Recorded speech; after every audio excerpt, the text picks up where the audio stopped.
Jinendra friends, ये देखो हम आए हुए हैं पौंडीचेरी बीच में। और जब हम यहाँ आए थे करीब 1 घंटा पहले, तब ये पानी का जो फ्लो आ रहा है किनारे की तरफ, ये उतनी दूर था, समझो यहाँ से जो अभी किनारा दिख रहा है, यहाँ से समझो 4-5 वेव्स पीछे तक सैंड की, और हम वहाँ पर वॉक कर रहे थे। लेकिन जैसे जैसे शाम होती जा रही है तो ये फ्लो रेत की तरफ बढ़ता जा रहा है, प्रेशर बढ़ता जा रहा है पानी का, और हम पीछे पीछे अपना सामान लेकर के चलते चले गए और पीछे पीछे आ गए।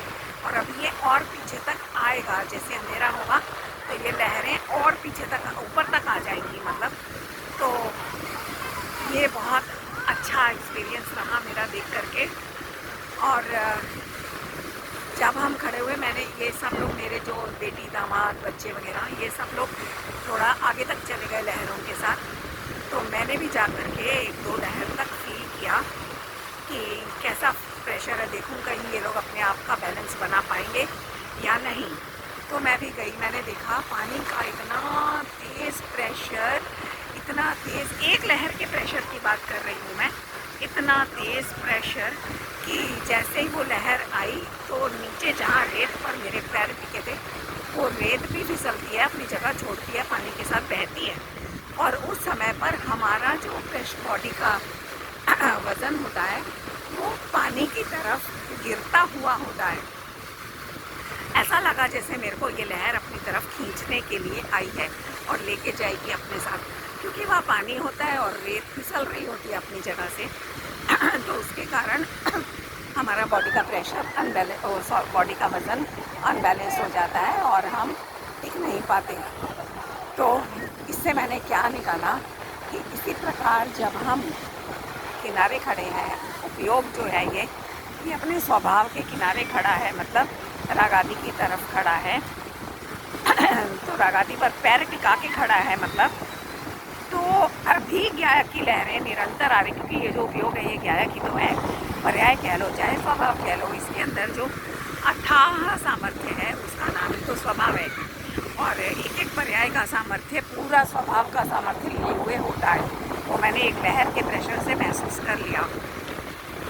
तो ये जो उपयोग राग के ऊपर पैर जमा के खड़ा है, तो जैसे ही पीछे से इस राग आदि को जानता हुआ जो ज्ञान आता है, ज्ञप्ति क्रिया जो आती है राग आदि को जानती हुई, वो उसका प्रेशर इतना तेज़ होता है, इतना तेज़ होता है कि वो ऐसा लगता है जैसे कि अभी हमें अपनी तरफ वहाँ के ले जाना चाह रही है।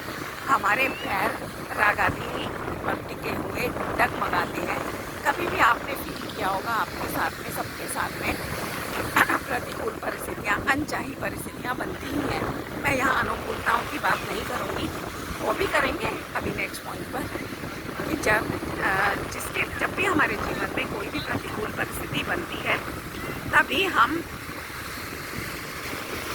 वहाँ से घबराते हैं, हटना चाहते हैं उस परिस्थिति से। तो इसका क्या मतलब हुआ, इसको मैंने इससे रिलेट किया लहर से, कि जैसे पानी की लहर आई, उसी प्रकार जब जानता हुआ ज्ञान आया उन प्रतिकूल परिस्थितियों को, तो वो रेत को बहाता हुआ ले जाता है। वहाँ रेत की पकड़ कमज़ोर होती चली जाती है।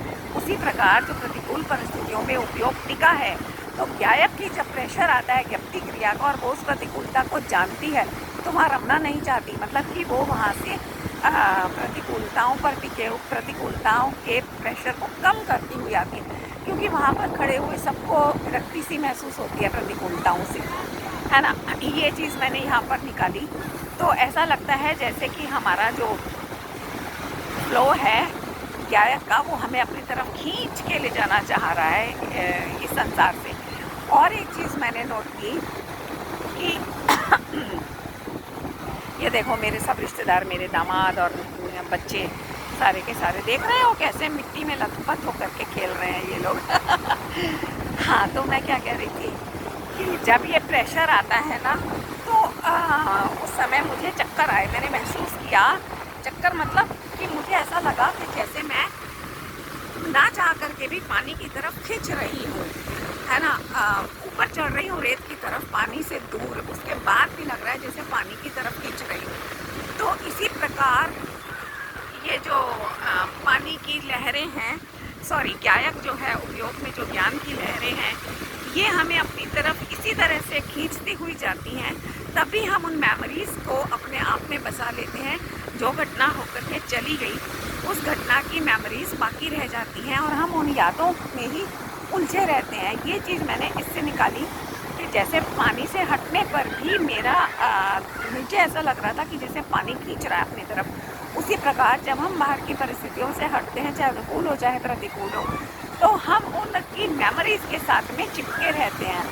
वहाँ पर ज्ञान का वो ऐसा फ्लो होता है, ऐसा प्रेशर होता है उस ज्ञान की पर्याय का, उस उपयोग का, कि वो उनकी तरफ मानो यादों के रूप में वो अपने को अपने स्वभाव की तरफ खींचने की कोशिश कर रहा हो। ये चीज़ मैंने यहाँ से निकाली, तो मुझे बहुत अच्छा लगा। इतना अच्छा यहाँ मेरा चिंतन चला। अभी मुझे सारा याद नहीं आ रहा है, मुझे पता था मैं घर जाते तक भूल जाऊँगी, इसलिए मैंने यहीं खड़े होकर के बनाना प्रेफर किया, ताकि आप सबको सही चीज़ मैं बता पाऊँ कि समुद्र में आने पर इतना बढ़िया। हाँ, एक चीज़ और याद आई कि ये जो पानी का फ्लो है, हम अंदर तक क्यों नहीं जा रहे। मेरे दोनों दामाद अंदर तक गए थे, हमने उनको डर गए हम, और खींच के उनको ज़बरदस्ती बुलाया कि ज़्यादा अंदर मत जाओ। ये देखो सारे के सारे मेरी ग्रैंड डॉटर्स वगैरह, ये देखो सब हमारी ही फैमिली है यहाँ पर ये सारी। तो अब मैंने क्या फील किया कि यदि आदित्य प्लीज़, मैं वीडियो बना रही हूँ। हाँ, तो मैंने क्या फील किया कि ये जो अगर हमारा पैर लड़खड़ा जाता है नीचे से रेत खिसकने से, तो हमें कोई भी उस पानी में जाने से रोक नहीं सकता। समुद्र के अंदर वो लहरें बहा के ले जाएंगी। यदि उसी समय हमने अपने पैरों को उस फिसलती रेत पर भी कस के अगर जमा लिया, तब तो हम रेत पर खड़े रह जाएंगे। लेकिन जरा भी यदि हमने ढील दे दी अपने पैरों पे और जरा भी बॉडी को हमने रिलैक्स छोड़ दिया, तो हमें कोई नहीं रोक सकता उस पानी के साथ बह के जाने में। तो ये चीज़ मैंने फील की कि इसी प्रकार ये जो उपयोग आ रहा है, जो हम राग आदि के दशायों के जो हम किनारे पे खड़े हैं पैर जमा करके, इसके साथ जो ज्ञप्ति क्रिया आती है, वो इसको इनको जानती हुई, तो वो इनको जब ढीला करती, क्योंकि ये सब भी हैं तो पुद्गल ही ना, तो रेत की समान ही पुद्गल है। ज्ञान के प्रेशर से ये फिसलते हैं, ढीले हो जाते हैं, अपने आप ही ढीले हो रहे हैं। तो ये इनसे जब हमारा ज्ञप्ति क्रिया आती है, वो मानो हमें इनसे छुड़ाने के लिए अपनी ओर खींचती हुई आती है। लेकिन हम क्या गलती करते हैं, ये तो मैंने समुद्र की बात की कि यहाँ जाने से तो डर लगता है, मरण का डर लगता है, तो हम कस के पैरों को जमा लेते हैं और पानी के अंदर समुद्र में जाने से बच जाते हैं। लेकिन यहाँ उल्टी बात है कि जब ये ज्ञप्ति क्रिया आती है हमारी तरफ, मानो हमें अपनी तरफ खींच रही है, और यहाँ रागादि भावों के जो अनुभाग उदय में आए हैं, वो भी प्रति समय हर सांस में प्रति समय मंद पड़ते चले जाते हैं। तो उस समय पर हम क्या गलती करते हैं कि हम अपने पैरों को, मतलब अपने इस उपयोग को, श्रद्धा और ज्ञान चारित्र को, मतलब श्रद्धा तो उसी पर अडिग रहती है कि नहीं मैं यही हूँ, और ज्ञान उन्हीं को जानता रहता है, रागादि भावों को, ज्ञप्ति क्रिया को देखने की कोशिश नहीं करता। और आचरण जो है हमारा चारित्र, वो उनको कस के पकड़ के खड़ा हो जाता है, उन रागादि भावों को। तो यही गलती हम करते हैं कि पानी आया, मतलब ज्ञप्ति क्रिया आई, हमने उसको छोड़ करके वहीं रागादि भावों में अपने पैरों को, मतलब उपयोग को दृढ़ कर दिया, कस के जमा दिया। तो वो छूटता हुआ रागादि जो है, जिसे निर्जरा कहा है ना, भले ही उसको सविपाक निर्जरा कह लो, लेकिन वो रही तो निर्जरा ही, लेकिन हम वहाँ पे कस के पैर जमा लेते हैं, अपने इस उपयोग को दृढ़ता से पकड़ लेते हैं, और इस उपयोग से उन रागादि भावों को कस के पकड़ लेते हैं, जिसके कारण वो आकर के लौट जाता है। ज्ञान आता है हमें समय दर्शन देता हुआ, लेकिन हम उसको छोड़ देते हैं और वहीं रागादि की रेत पर अपने पैरों को दृढ़ रूप से पकड़ लेते हैं। तो इसलिए हमारा संसार वहीं का वहीं पड़ा रह जाता है। इस समुद्र में तो मैंने बात की भय की कि हमें भय लगता है, इसलिए हम पीछे आ जाते हैं, जो कि उचित है, विवेकपूर्ण है। लेकिन यहाँ साथियों, यदि हम थोड़ा सा भी भय छोड़ करके, ये भय जो है ये भी कर्म प्रकृति है, इन सब का संग छोड़कर यदि हम इस व्यक्ति क्रिया को देखें और इस बहते हुए उपयोग को अगर हम देखें, इस ज्ञान को पकड़ें और जो हमारे पाँव वहाँ से हमने पक्के किए हुए हैं बाहर के अपने संकल्प विकल्पों में, वहाँ से उनको छोड़ करके अगर हम ढीला छोड़ दें शरीर को, तो निश्चित रूप से ये आने वाला जो ज्ञान का प्रवाह है ये हमें अपने स्वभाव में पहुंचाए बिना नहीं रहेगा। कोई देर नहीं लगेगी हमें अपने स्वभाव में पहुंचने की। जैसे हम स्विमिंग करते हैं ना, तो स्विमिंग में फ्लोटिंग भी होती है ना, एक जो फ्लोट पानी पर वही कर सकता है जो अपने शरीर को पूरा मुर्दे की तरह से ढीला छोड़ देता है। तो जैसे मैं भी करती हूँ, मैं बिल्कुल लेट जाती हूँ, ऐसे मुझे कोई थॉट नहीं होता, मैं ऐसे रिलैक्स होकर के लेटती हूँ पानी पर कि मैं तैर जाती, मेरी पूरी बॉडी तैर जाती है और 20-20, 25-25 मिनट तक मैं तैर सकती हूँ फ्लोटिंग की अवस्था में। तो उसी प्रकार यदि हम यहाँ राग आदि की पकड़ को अपने उपयोग में से ढीला छोड़ दें, शरीर को मतलब उपयोग रूपी अपने ज्ञान रूपी शरीर को बिल्कुल ढीला छोड़ दें, किसी प्रकार की राग आदि की कसाव हम बाकी ना रखें, तो ये हम इतने आराम से फ्लोट कर जाएंगे अपने ज्ञान स्वभाव की ज्ञान की लहर जो आई है। ये मैंने आपको एक पर्याय का सामर्थ्य बताया है, एक पर्याय में इतना सामर्थ्य है कि मैंने एक लहर पे खड़े होकर जो महसूस किया, उसी प्रकार हमारी जो एक ज्ञान की पर्याय कितनी समर्थ है कि यह हमें लेकर के सीधे स्वभाव में छोड़ेगी, बाहर छोड़ेगी ही नहीं, बशर्ते कि बस हमें क्या करना है कि हमें इन राग आदि की पकड़ को ढीला करते हुए और अपने ज्ञान उपयोग को ज्ञान स्वभाव में ही ढीला छोड़ देना है, टाइट नहीं करना, वहाँ पर ढीला छोड़ देना है, टोटली ढीला छोड़ देना है, तो हम फ्लोट कर जाएंगे अपने स्वभाव में। और एक चीज़ मुझे ख्याल में आई, वीडियो बहुत लंबा ना हो जाए, ध्यान रख रही हूँ मैं इस चीज़ का, लेकिन बहुत महत्वपूर्ण बात आ रही है, इसलिए बोलने का आकर्षण भी नहीं रोक पा रही हूँ। आप देख रहे होंगे ये समुद्र सामने तक, दूर दूर तक इसमें लहरें उठ रही हैं, लेकिन कुछ लहरें तो वहीं की वहीं विलीन हुई जा रही हैं, कुछ लहरें हैं जिनका जो बाहर किनारे तक आती हैं पूरी, देख रहे हो आप। तो इसी प्रकार हमारे भी ज्ञान में उपयोग में हर समय ज्ञान ज्ञान ज्ञान बढ़ रहा है। जैसे उन्होंने कहा ना, जुगल जी बाबू जी ने कहा था ना, उसमें जयमाला में केवल रवि किरणों से वाली पूजा में, ज्ञान में उठे ज्ञान की प्रतिपल तरंग, कैसे है वो लाइन मुझे भूल रही है ना, ज्ञान में छलका झलकता, ये झलकन भी क्या की ही है, इस टाइप की ना जो बातें उन्होंने तरंगों से लिया है। तो ये जो तरंगें आ रही है ना, ये सारी ज्ञान की ही तरंगें उठ रही हैं, लेकिन हमारा ध्यान उन पर नहीं है। जैसे हम यहाँ समुद्र के किनारे खड़े होकर के भी जो बीच में दूर दूर तक वो लहरें उठ रही हैं, हम उनको नहीं देखने में आकर्षित होते। ये जो किनारे किनारे पे लहरें आ रही हैं, इन्हीं को हम देख रहे हैं, इन्हीं में हम आकर्षित होते हैं। उसी प्रकार जो निरंतर हमें ज्ञान ज्ञान ज्ञान की जो पर्याय उछल रही हैं, उनको हम देखते ही नहीं हैं, देखना चाहते ही नहीं हैं, अनजान बने रहना चाहते हैं उनसे, जबकि उन्हीं का दर्शन करना है, उन्हीं से हमें परिचय करना है। लेकिन ये बर्बाद करा दिया, फिर मैं बीच में रोक रही हूँ। देखो ये देखो, इन लोगों ने आनो साइड में होना, I don't know where is your mom. ये देखो मेरे सन इन लॉ को इन्होंने बर्बाद करा दिया, रेत में लिटा दिया है। बेटा आई डोंट नो, मुझे नहीं पता, यही होंगे, मैं वीडियो बना रही हूँ। हाँ, तो ये देखिए, तो मैं क्या कह रही थी कि ये जो लहरें ज्ञान की हर समय आ रही हैं, हम किनारे पे आने वाली मतलब राग आदि को पकड़ने वाली जो है, राग आदि को स्पर्श करने वाली जो पर्याय है ज्ञान की ज्ञप्ति है, हम उन्हीं में अटकते रहते हैं, उन्हीं को देखते हैं। बल्कि इनफैक्ट यूँ कहूँ तो हम उनको भी नहीं देखते, हम राग आदि को देखते हैं। अगर हम उन उपयोग में उठने वाली उस वर्तती हुई ज्ञान परिणति को भी अगर हम देख लें ना, भले ही किनारे वाली को हो, तो भी हम अंदर तक पहुंच जाएंगे। तो प्रतिपल उठे ज्ञान की तरंग, ये लाइन थी, प्रतिपल उठे ज्ञान की तरंग, ऐसे था कुछ। तो हर समय ज्ञान की, चाहे वो राग आदि को जान रही हो चाहे नहीं जान रही हो।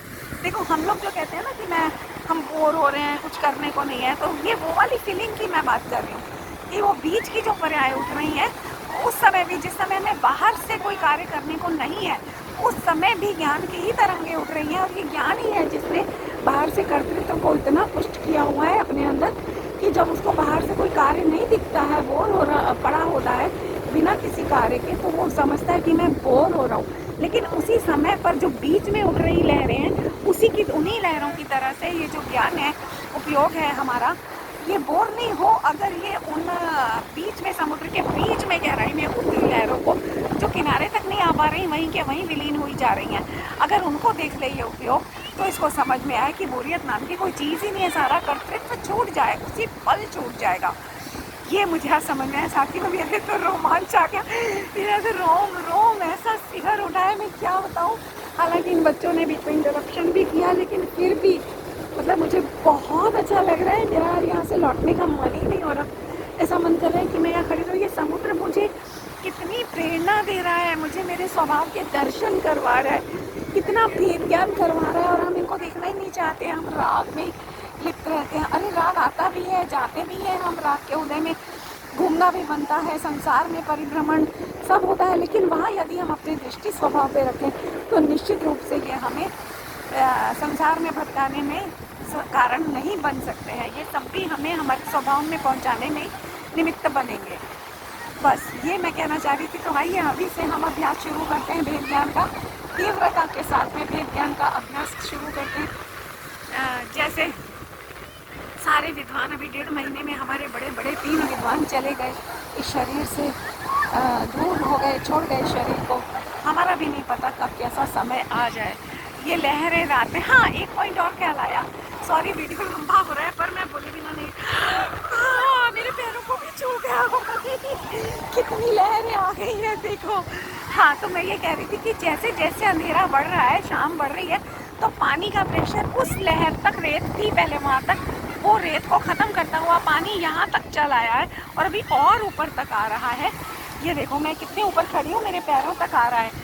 तो उसी प्रकार मतलब कहने का मतलब कि रात जैसे जैसे गहराने लगती है, वैसे वैसे समुद्र के प्रेशर में बढ़ावा, वृद्धि होती चली जाती है। वो जोर शोर से अपनी प्रेशर के कारण लहरें ऊंची ऊंची होने लगती हैं और दूर किनारे तक आने लगती हैं। तो उसी प्रकार ये जो मोह रात्रि है ना, जिसमें हम पैर टिकाए खड़े हैं, तो ये इस मोह रात्रि में भी ऐसा नहीं है कि मोह रात्रि मंद होगी तभी होगा, ठीक है, मोह रात्रि के मंद हुए बिना समय दर्शन, आत्मदर्शन नहीं हो सकता, ये बात भी ठीक है। लेकिन मैं एक बहुत निराली बात कहने जा रही हूँ, जिससे सारा पर्याय दृष्टि छूट जाएगा और सब भय मिट जाएगा। क्या कि मोह रात्रि के होते ही, मोह रात्रि में भी हमारे ज्ञान स्वभाव में, ज्ञान सागर में इसी प्रकार तीव्रता से उछाले आते हैं। जितना तीव्र मोह उतना ही ज्ञान तीव्रता से कार्य करता है। लेकिन बस गलती यही है कि पकड़ जो है हमारी, वो मोह की है। अगर इस ज्ञान स्वभाव की ओर दृष्टि करें, एक समय के लिए भी दृष्टि करें, तो समझ आएगा कि हमारी एक पर्याय की, राग में पड़ी हुई, मोह में पड़ी हुई एक पर्याय की कितनी वैल्यू है और कितनी समर्थ है ये पर्याय कितना इसका वैभव है, ये समझ आएगा। तो स्वभाव का क्या वैभव होगा, क्योंकि पर्याय स्वभाव से अलग तो नहीं है ना। ये देखो कहाँ तक आ गया पानी। तो स्वभाव से अलग कोई भी पर्याय नहीं है, स्वभाव ही पर्याय है, पर्याय ही स्वभाव है। प्रत्येक पर्याय में अनंत स्वभाव है। कहा भी है ना कि केवली के केवल ज्ञान में पूरा लोकालोक झलकता है एक बिंदु की तरह से, उसके बाद भी अनंत ज्ञान खाली पड़ा है। अगर ऐसे ऐसे अनंत लोक भी आ जाए तो भी अनंत ज्ञान खाली रहेगा। इतनी सामर्थ्य है सबको एक साथ जानने का, फिर भी ज्ञान खाली, ऐसी अपनी सामर्थ्य है।